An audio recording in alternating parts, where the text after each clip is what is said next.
Elo 404 Boxing. All right, y'all. So Teofimo Lopez made his post saying that, went live saying that he was sending offers to Kambosos Jr. and Devin Haney. But according to Bill Haney, they still ain't got an offer. Bob Arum basically said that, they don't even have the authority to make offers. And that was, what was said on Barbershop Conversations channel. Shout out to Barbershop Conversations, Fred. But a lot of people realize that, and some people are just realizing that for the first time, that these fighters don't have the authority to shoot out offers and get fights made and this, that, and the other, because these fighters are signed to outfits who do that for them. And that goes across the board for the most part. So when people are talking about fighter A shot fighter B and offer for such and such, and shot fighter B needs to just accept it, that's just a whole bunch of wasted conversation. These fighters aren't in a position to make offers. These fighters can go on the internet or can call somebody on the phone, whatever they can do, and say whatever they want to say. But at the end of the day, the people behind the curtain, they need to be the one making the offers.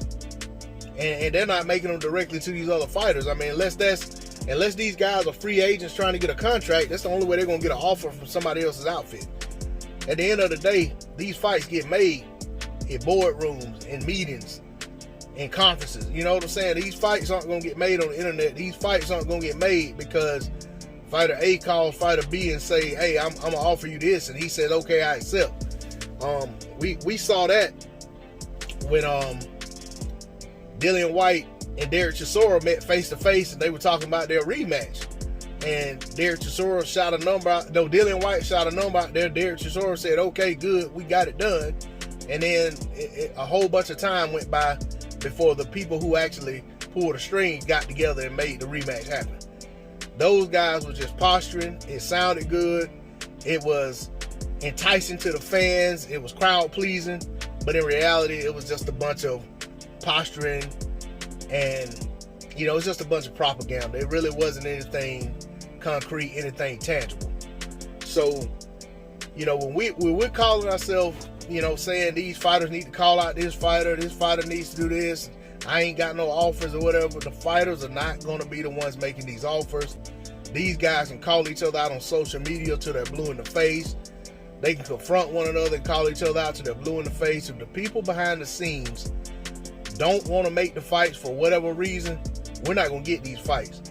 Unless these fighters are in a power position to where they can just say, if I can't get the fight I want, then I'm not going to fight anything, and try to basically stonewall their promoter or stonewall their managerial outfit or whatever. But they're doing that at a risk in which they could get shelved and end up losing a lot of money. If you look at guys like, and I'm not saying this is what the situation, why he done it, but you look at Mikey Garcia and the time he spent on the shelf. Look at Andre Ward and the time he spent on the shelf trying to fight to get out of a promotional deal. So, at the end of the day, these fighters will lose millions if these guys put them on the shelf, because they have them under contract and they're telling them who they want to fight, and they're saying, no, I'm not going to fight unless I get this guy. And they get put on the shelf, they're going to lose millions upon millions. Depending on how much money they make, they're going to lose a lot of money that they'll never get back. So we got to understand that these fighters are not in charge. These fighters can demand, they can stomp, they can pitch a fit, they can lay on the ground and kick their legs, whatever they want to do. But unless they're in a real power position and they got their paperwork and their business in order in such a manner that they are the power player, then they're basically going to be at the mercy of whoever signs the checks. So when you're saying why this fighter ain't accepting this offer and he's holding up the fight because he won't take the offer, or tell this fighter he needs to take the offer, there is no offer. Until that offer comes from the suits, till that offer comes from the power players, the power brokers, there's no offers to be accepted.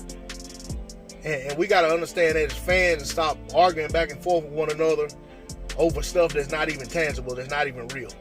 That's all I got to say on the subject. D-Lo 404 Boxing. Please like, share, comment, and subscribe. I'm out.